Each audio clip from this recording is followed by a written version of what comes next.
ঢাকা বিশ্ববিদ্যালয়ের কেন্দ্রীয় ছাত্র সংসদের উদ্যোগে অনুষ্ঠিত হলো মেডিকেল সিরিজ ক্যাম্প। ঢাকা বিশ্ববিদ্যালয়ের শামসুন্নাহার হল এবং জগন্নাথ হলে মেডিকেল ক্যাম্পের আয়োজন করা হয়। মেডিকেল ক্যাম্পটি বৃহস্পতিবার সকাল 10টা থেকে বিকেল 4টা পর্যন্ত চলে।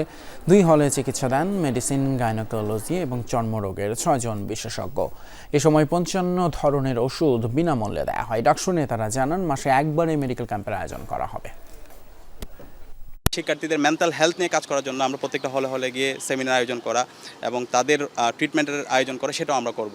আমরা কিন্তু ইশতেহারে বলেছিলাম আমরা শিক্ষার্থীদের স্বাস্থ্যের নিরাপত্তা নিয়ে আমরা কাজ করতে চাই। তো ইতিমধ্যে আমরা আমাদের কাজ যে কথাগুলো বলেছি সেটা আমরা আমাদের কথা এবং কাজের মাধ্যমে আমরা প্রমাণ করেছি। যখনই রোগ থাকবে, রোগের উপসর্গ ধরা পড়বে, তখনই তিনি চিকিৎসা পাবেন। সেটা আমরা কেমনে করতে পারি, আমাদের আগামী 6 মাসের মধ্যে প্রাইমারিলি এটা প্ল্যান যে হচ্ছে আমাদের এখানকার মেডিকেল সেবা কীভাবে ভালো উন্নত করা যায় এবং আশপাশের মেডিকেল সেবা কীভাবে ইজিলি নেওয়া যায়। ডিপ্রেসিভ ইলনেসের রোগীগুলো বেশি, বিকজ অফ তাদের তারা কেরিয়ার ওরিয়েন্টেড। জেনারেল অ্যাংজাইটি ডিসঅর্ডারের কিছু রোগী আছে, তাদের সাইকোসিসও ডেভেলপ করছে। ফ্রিতে ডাক্তারের কনসাল্ট নিতে পারছে, আবার এখানে ফ্রিতে মেডিসিনও দেওয়া হচ্ছে। তো এক্ষেত্রে এই বিষয়টা খুবই হইতেছে যে অনেক বেশি এফেক্টিভ লাগছে।